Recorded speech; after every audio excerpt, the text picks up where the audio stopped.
っくりレ夢ムです。ゆっくりマリサだぜ。Hi, Raimu Marissa. Hey guys.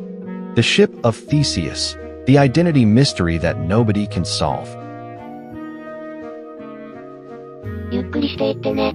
Section 1. Hook that here's a question that sounds like it should have an obvious answer. If you replace every single part of something, every single piece, one at a time, is it still the same thing? Your gut says yes. Of course it is. It's still right there in front of you. Nothing disappeared. Nothing was destroyed. You just swapped some pieces. But here's the problem. At what point, exactly, did the original thing stop being itself? Was it after the first piece was replaced? The 10th? The last one? And here's where the case gets really strange. What if someone collected all the original pieces, every single one you threw away, and built an exact copy of the original from scratch? Which one would be the real thing? This is not a riddle. It's not a trick question. It's one of the oldest unsolved mysteries in the history of human thought. And 2,000 years after it was first posed, philosophers, scientists, lawyers, and neuroscientists are still arguing about the answer. It's called the Ship of Theseus. And it might be the most important mystery you've never seriously thought about. Section 2. The story begins. Let's go back to ancient Athens. Around 500 BCE, Athens was one of the greatest cities in the ancient world. And at the center of its founding mythology was a hero named Theseus. According to legend, Theseus sailed to the island of Crete and killed the Minotaur, a monster that had been devouring Athenian citizens for years. He returned home victorious. A hero, a founder, the man who, in many versions of the myth, went on to unify the city of Athens itself. The Athenians loved Theseus so much that they preserved his ship, not as a painting, not as a story. The actual ship, they kept it in the harbor at Athens for centuries, maintained it, repaired it. When a plank rotted, they replaced it. When a beam cracked, they swapped it out. Every generation, new parts. Same ship. Ancient writers confirm this was real. The historian Plutarch, writing around 100 CE, described the ship as still existing in his day. A living piece of Athenian history kept intact through constant maintenance. And Plutarch noted that Athenian philosophers had noticed a problem. After centuries of repairs, after every single original plank, every beam, had been replaced at least once, was the ship still the Ship of Theseus? Or was it a completely different ship that just happened to be called by the same name? That question, posed in an Athenian harbor sometime in the ancient world, became one of the most investigated philosophical mysteries in history. And the strange thing is, no one has ever solved it. Section 3. The evidence. Let's examine the evidence. Because the Ship of Theseus isn't just an ancient curiosity. The same paradox keeps showing up across centuries, across disciplines, in places you'd never expect. First piece of evidence. Your own body. Here's a fact that most people find genuinely startling when they hear it. Almost every cell in your body is replaced over time. Skin cells are replaced roughly every 2 to 3 weeks. Red blood cells last about 4 months. Liver cells regenerate over the course of a year or 2. Even your bones, which feel permanent and solid, are completely rebuilt over roughly a decade through a process called bone remodeling. The atoms that made up your body 10 years ago are almost entirely gone. Different atoms, same shape. Different material, same person. You are, in a very literal physical sense, the Ship of Theseus. Here's the question the evidence immediately raises. If almost none of your original matter remains, if the physical substance of you has been almost completely replaced, why are you still you? At first, the answer seems obvious.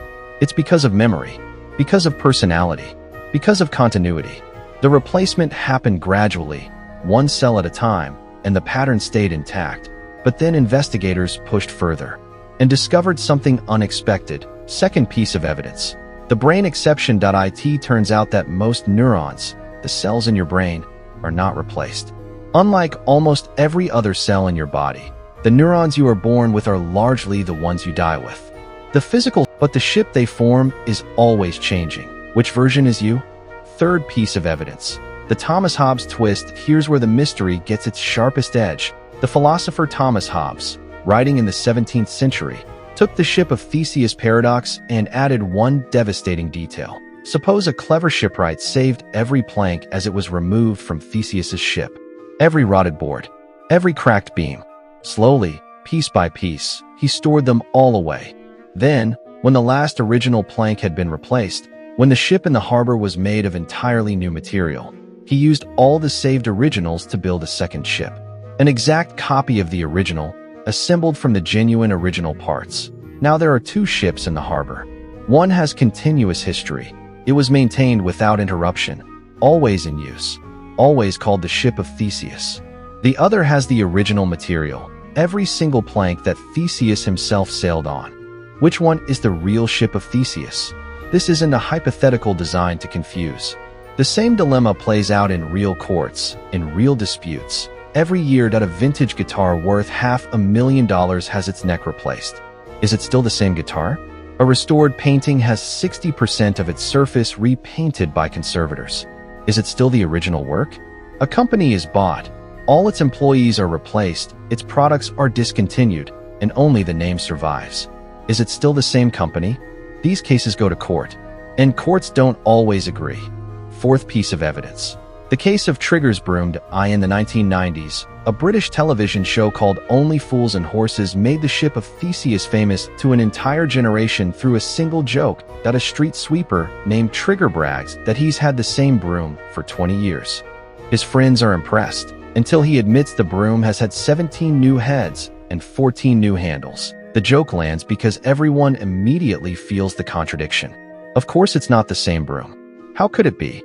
But then you remember the Ship of Theseus, and your own body, and the corporations that outlive every employee who ever worked there. And suddenly the joke isn't funny anymore, that it's disturbing, because Trigger isn't wrong to call it the same broom. And he isn't right, either. Section 4. Theories to SO. What's actually going on here? Philosophers have been working this case for over 2,000 years. Here are the strongest answers on the table. Theory 1. Identity is about continuity, not material. This is probably the most widely held view, and it's the one that matches everyday common sense most closely. The idea, what makes something the same thing over time, isn't what it's made of. It's the unbroken chain of existence, the continuous process, the fact that it was always there, always functioning, always recognized as itself. On this view, the ship in the harbor, maintained through centuries of repairs, is the real Ship of Theseus. Because it was never not the Ship of Theseus. There was no gap, no interruption. Your country is still your country after its population changes. Continuity is how identity works in practice. The weakness, it makes identity completely independent of material, which means the ship could theoretically be rebuilt out of plastic or gold or cardboard. And as long as it was rebuilt continuously, it would still be the Ship of Theseus. That feels wrong to a lot of people. It suggests that matter doesn't matter at all. And that conclusion makes some investigators uncomfortable. Theory 2. Identity is about original material. The competing view. What makes something what it is comes down to its actual physical substance. The original stuff. The real thing. On this view, Hobbes's reconstructed ship, built from the genuine original planks, is the real Ship of Theseus. The ship in the harbor is a replica, a well-maintained, historically continuous replica, but a replica. The strength. This matches our intuitions about certain cases very well. An original painting is worth more than a perfect copy, even if you can't tell them apart visually. Genuine vintage items command higher prices than identical reproductions. We clearly believe, in some contexts, that the original material has irreplaceable value. The weakness. Taken seriously, this theory makes identity almost impossible to maintain. Everything loses its identity eventually. Stars explode. Continents drift. Your body replaces its cells. If strict material identity is required, then nothing persists. Every object's identity is constantly dissolving and reforming. This theory also can explain why we treat people as continuous beings across time, since the physical matter of a person changes almost completely over decades. Theory 3. Identity is a story we tell, not a fact about the world. This is where the investigation gets genuinely uncomfortable. Some philosophers argue that the question itself is wrong. Not that it has a hidden answer we haven't found yet, but that it's built on a false assumption. The assumption that there is a fact of the matter about identity. That reality contains, out there somewhere, a true answer to the question, Is this the same ship? The alternative view, identity, is a label, a convenience, a story that groups of people agree to tell about an object, a person, or an institution for practical reasons, not a property of the thing itself. On this view, the Ship of Theseus question has no hidden answer because it was never a question about the ship. It's a question about how we choose to use the word same. And that's a human decision, not a discovery. The strength. It explains why courts, philosophers, and ordinary people can look at identical cases and reach different conclusions. They're not all discovering different facts. They're making different choices about how to use language. And all the choices are equally valid within different frameworks. The weakness, it feels like a dodge. It feels like giving up on finding the truth rather than actually finding it. And it has strange implications. It suggests that nothing is objectively the same thing over time, which seems to dissolve something important about reality. Theory 4. The answer depends on what the thing is for. This is a more practical theory, and it comes from thinking about how identity questions actually get resolved in the real world. The idea, whether something remains the same, depends entirely on its function and purpose. Identity tracks what the object is supposed to do, not what it's made of or how it got here. That a ship's identity, on this view, is about being a functional ship with a specific history and social role. As long as the maintained ship performs that role, as long as it continues to be the Ship of Theseus in the cultural, historical, and functional sense, it is the Ship of Theseus. The reconstructed ship from original planks is a historical artifact. An interesting one. But it's not the ship, because it doesn't function as the ship. It doesn't carry the continuous history, the strength. It matches how identity is resolved in law, in business, in institutions. Courts deciding whether a company is the same company after a merger focus on functional and legal continuity, not on whether the same employees are still there. The weakness. It makes identity entirely dependent on human purposes and agreements. Two different communities with different purposes might reach different answers about the same object. And that means the answer is relative, not universal. Section 5. The most likely answer to here's what the full investigation suggests. There is no single answer. And that's not a failure of the investigation. It's the most important finding in the case. The Ship of Theseus paradox reveals something hidden about how human beings use the concept of identity. Something that normally stays invisible because ordinary life doesn't push the concept hard enough to expose its seams in everyday life. Continuity and material and function and social agreement all point in the same direction. Your car is your car because it's the same car you bought, made of the same parts, functioning the same way, recognized as yours by everyone around you. None of the four factors is in tension with the others. The Ship of Theseus rips those factors apart. It forces them to point in different directions. And what gets revealed is that identity was never a single unified concept. It was always 4 or 5 different things traveling together, and we only noticed them as separate when they separated. The hidden truth is that the paradox doesn't have a resolution because it was never asking one question. It was asking 4 questions at the same time. Is the ship the same physical substance? No. Is it the same continuous object with unbroken history? Yes. For the maintained ship. Is it the same material artifact? Yes. For Hobbes's reconstruction. Is it the same cultural and social object with the same meaning? That depends on who you ask and what they value. None of these answers contradicts the others. They're answering different questions that happen to share the same words. And here's the part of this case that I find most unsettling. The same analysis applies to you. Are you the same physical substance as you were 10 years ago? Almost entirely no. Are you the same continuous person with an unbroken chain of experience? That depends on whether you believe consciousness is continuous across sleep, across blackouts, across the gaps in memory. Are you the same social and legal identity? Same name? Same records? Same relationships? Yes, by convention and agreement. Which of those is the real you? The evidence doesn't give a clean answer.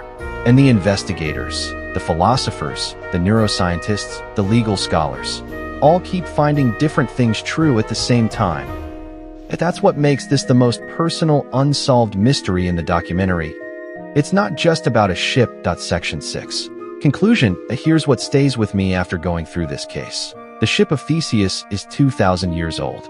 It was observed by Athenian philosophers watching workers replace planks in a harbor. It was sharpened by Hobbes sitting in 17th century England imagining a second ship. It was laughed at, gently, in a British sitcom in the 1990s, and it has never been solved. Not because people haven't tried. Thousands of the smartest people in human history have looked at this case and brought their best thinking to it. Plato, Aristotle, Hobbes, Locke, Hume, Parfit. Entire fields of philosophy dedicated specifically to questions of identity and persistence, and the case remains open. What makes that strange is how simple the question sounds. Is it the same ship? 4 words. A child could ask it. But underneath those 4 words is a mystery about the nature of reality, the nature of mind, the nature of what anything is across time. Questions that philosophy, neuroscience, physics, and law are all circling from different directions without quite converging.